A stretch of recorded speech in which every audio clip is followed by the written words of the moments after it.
Bonjour les formulateurs en herbe, désolée pour cette vidéo qui a mis tellement de temps à être faite. J'étais un peu fatiguée et j'étais un petit peu, comment dire, embêtée parce que cette vidéo, elle est importante, il y a des informations cool et j'avais pas envie que ce soit trop long, mais d'un côté j'avais quand même envie de vous parler de plein de choses, alors je savais pas si je devais diviser la vidéo en deux ou faire un condensé. Du coup j'ai décidé que je ferais deux vidéos qui parleront du coup des surfactants, des tensioactifs qui sont dans les produits moussants, que ce soit le shampoing ou le gel douche, enfin ce genre de produits-là liquides, parce que je ne vais pas aborder le thème des solides. Qu'est-ce que je voulais dire d'autre? Je voulais remercier les personnes qui sont allées voter sur le groupe Facebook, parce que je ne savais pas si vous préfériez une vidéo sur les gels douche, shampoing ou plutôt une vidéo sur les huiles essentielles dans les produits de soins. Donc merci à tous ceux qui ont voté, c'est grâce à vous s'il y a aujourd'hui deux vidéos à ce sujet et c'est parti.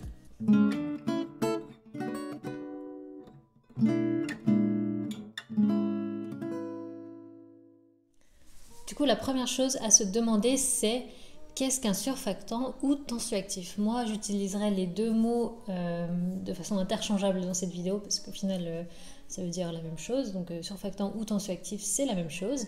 En fait, la définition qu'on a d'un tensioactif, c'est une molécule qui va avoir la capacité de diminuer l'énergie de surface entre deux phases. Donc, par exemple, l'air et l'eau, je ne sais pas, l'huile et l'eau par exemple.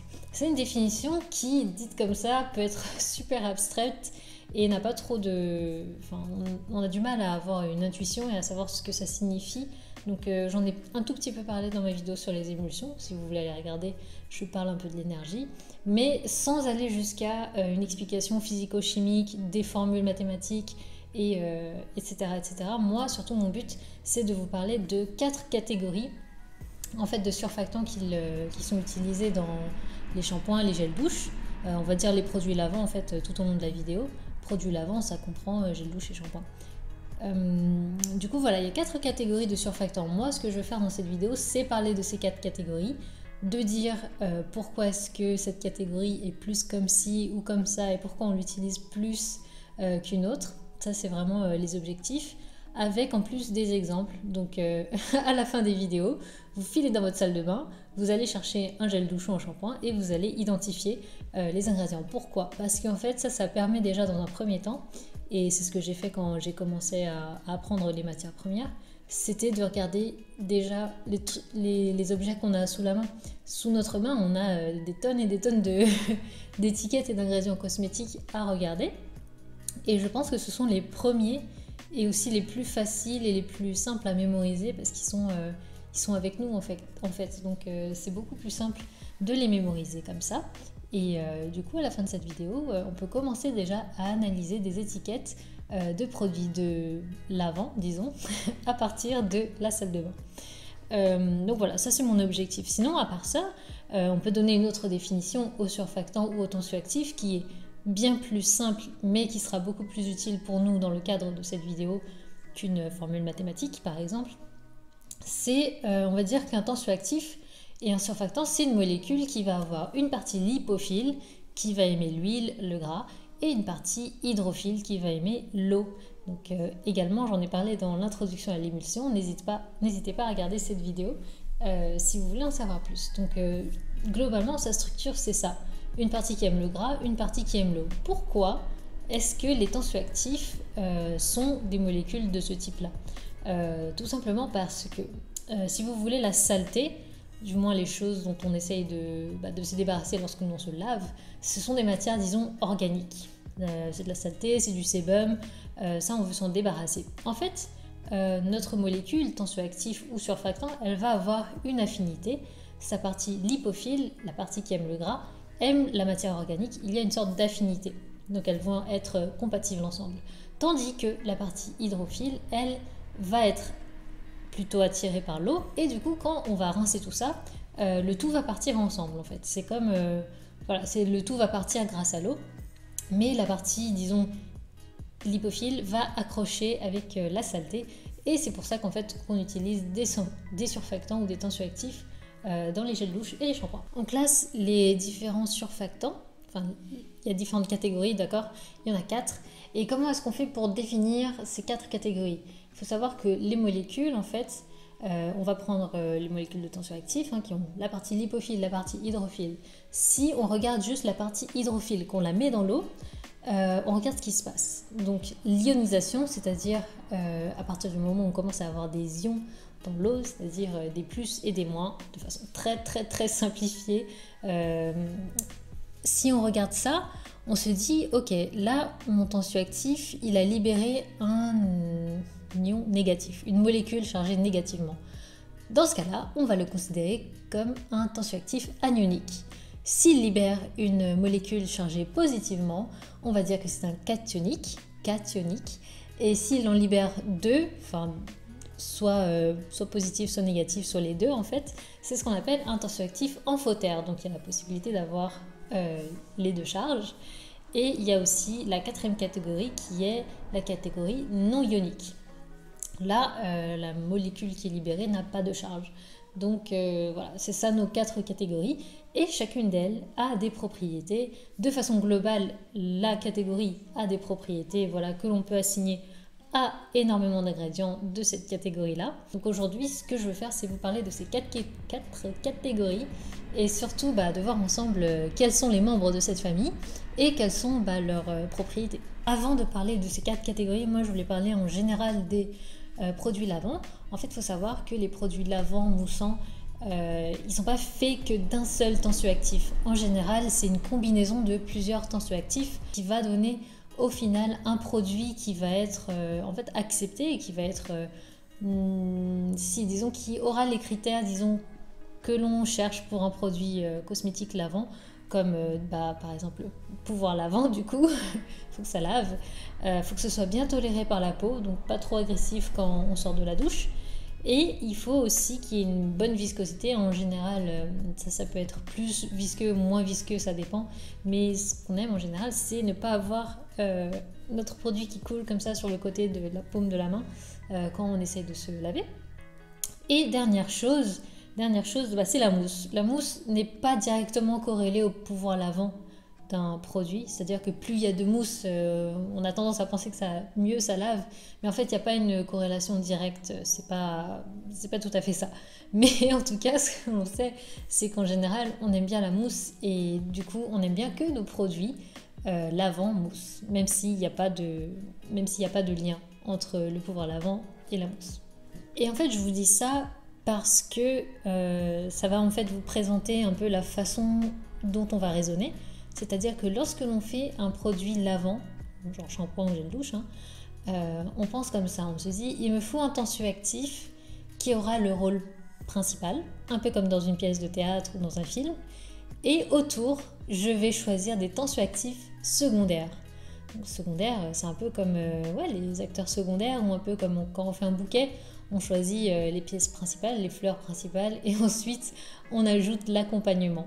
C'est un peu comme ça quand on formule un produit lavant. En général, on choisit le tensioactif primaire, celui qui aura le rôle le plus important, et tout autour, on va prendre des autres tensioactifs qui vont du coup apporter de légères modifications à celui qui a le rôle principal. Ils vont pas avoir un impact incroyable, mais ils vont quand même apporter leur pierre à l'édifice, et c'est ce qu'on va appeler les tensioactifs secondaires ou les co-surfactants. Ok, donc c'est parti pour la première catégorie qui est la catégorie des tensioactifs anioniques. En fait, ceux-là, ils sont vraiment reconnus, donc je rappelle, c'est lorsque la molécule, en fait, elle va être libérée avec une charge négative, toujours la partie hydrophile de votre tensioactif, on la met dans l'eau, hop, une charge négative. Donc ça, c'est anionique. Et en fait, en général, dans cette famille-là, les tensioactifs, ils ont un bon pouvoir lavant.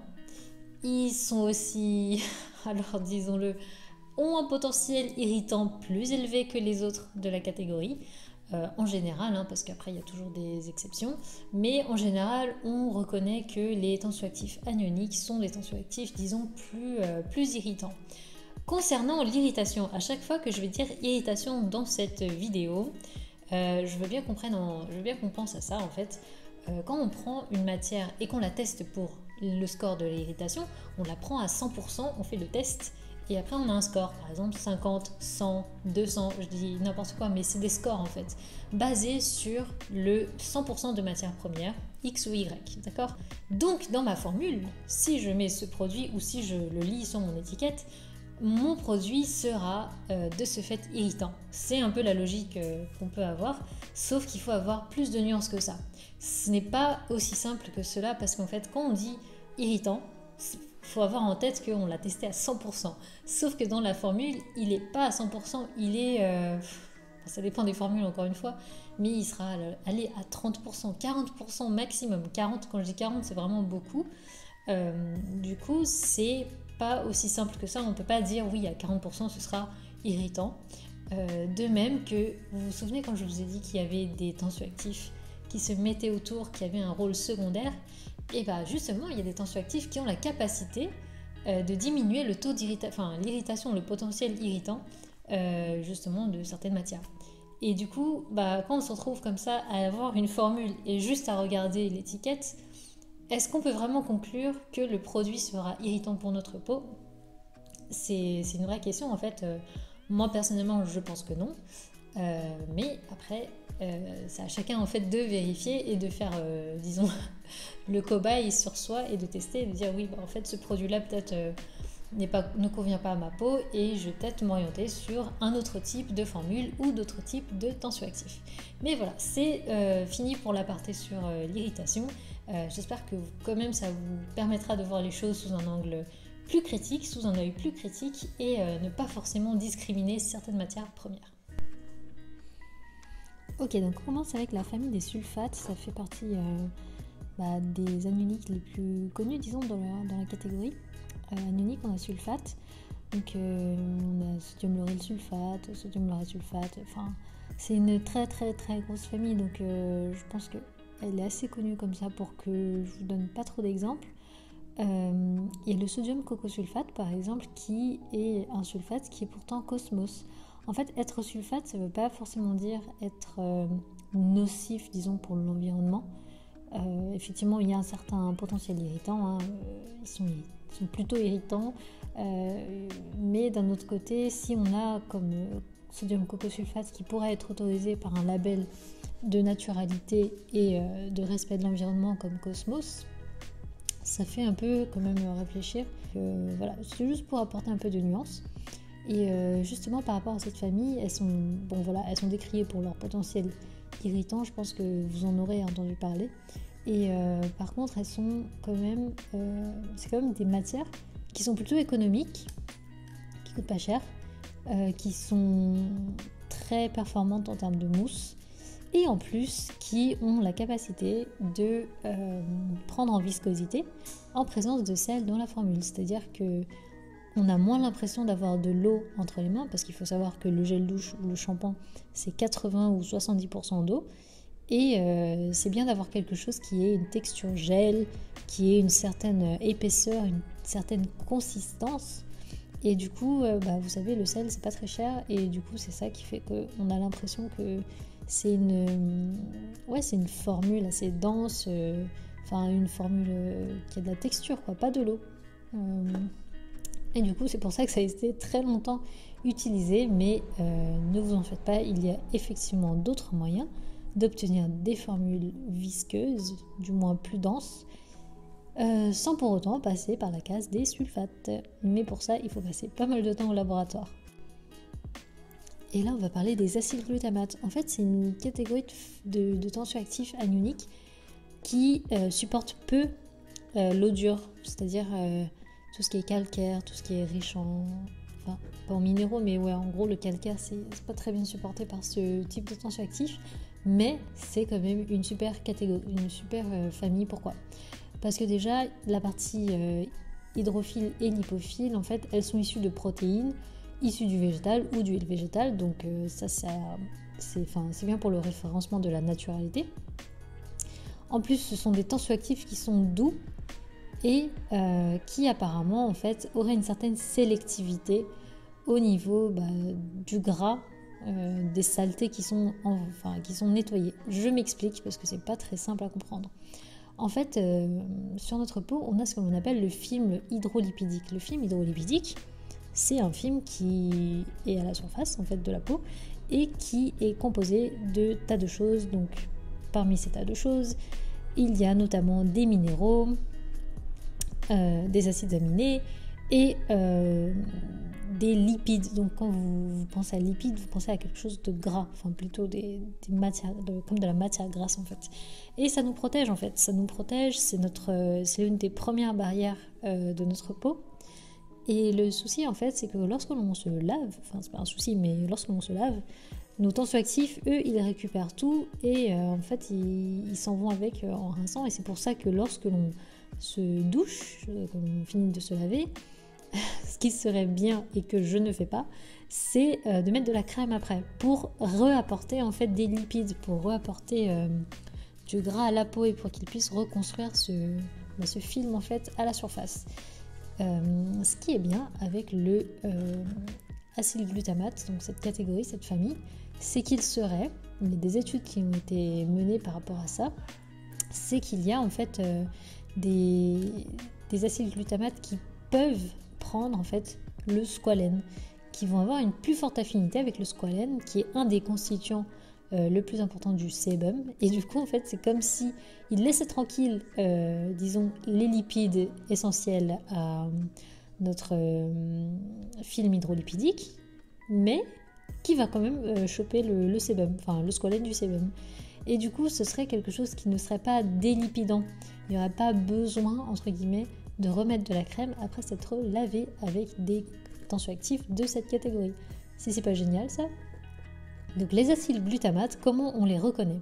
On les reconnaît en fait notamment par leur nom, petit nom, glutamate à la fin, comme sodium cocoyl glutamate, sodium capryloyl glutamate. Enfin bref, vous l'aurez compris, si vous voyez du glutamate sur votre formule, c'est plutôt bon signe. On se fait une troisième catégorie? Bon, alors les sarcosinates, en fait ce sont des dérivés amines, ils sont assez doux et ils sont si chers. Donc si on veut parler d'un exemple de sarcosinate, on trouvera toujours, c'est la même chose que les glutamates, hein. Ils ont leur petit nom à la fin, donc vous les reconnaîtrez assez facilement. Un autre exemple, c'est le sodium lauryl sarcosinate. Il peut être utilisé en tensioactif primaire ou en tensioactif secondaire, ça c'est à votre choix. En général, il se densifie, donc il prend un peu de... Comment dire, il fait un peu viscoser la formule au pH 5. Il mousse pas tant que ça quand il est utilisé en tensioactif primaire, mais il a un intérêt majeur en fait s'il est utilisé en tensioactif secondaire. Pourquoi ? Parce qu'il va aider à stabiliser la formule. Des fois, en fait, on a des petits soucis de stabilité. Sur les gels douche ou les shampoings, on va avoir des déphasages, on va avoir des choses comme ça. Et souvent, en fait, les sarcosinates, quand ils sont utilisés en secondaire, donc pas en primaire, mais en secondaire, et du coup, ils vont aider, ils vont apporter de la stabilité à la formule. Donc, c'est pas mal comme matière. En plus, ils sont assez doux, même s'ils sont un petit peu plus chers quand même en termes d'économie. Ben voilà, c'est tout pour la première vidéo sur les tensioactifs et les produits lavants. Moi, ce que je voulais, c'était surtout que ça vous ait plu, surtout cette première vidéo qui était assez dense en informations. Je vous ai un peu présenté ce qu'était un tensioactif, je vous ai un peu parlé de la première catégorie des anioniques, je vous ai parlé d'ingrédients, d'irritation, de comment on raisonne pour la formulation d'un gel douche ou d'un shampoing. Voilà, ça c'était juste le début parce qu'après il y a la deuxième vidéo et du coup là je vais parler de 3 autres catégories. Donc ça va être la catégorie des non ioniques, des amphotères et des cationiques. Là-dessus on verra aussi des petits exemples et je vous parlerai aussi de leurs propriétés, de leurs critères, de ces catégories en général et de ce qu'elles font de bien ou de moins bien. Et peut-être s'il y a le temps, un petit résumé du coup, mais je sais pas en fait, ça dépend de comment je vais parler et s'il y a le temps en fait pour faire une vidéo assez longue et pas trop ennuyeuse. Et ouais voilà, c'est tout. Si ça vous a plu, laissez-moi un like, ça supporte le travail que je fais de documentation, de recherche et après de tourner les vidéos. Et voilà, sinon abonnez-vous, mettez-moi juste un commentaire, même juste me saluer, ça me fait toujours plaisir. Et ciao, à la prochaine!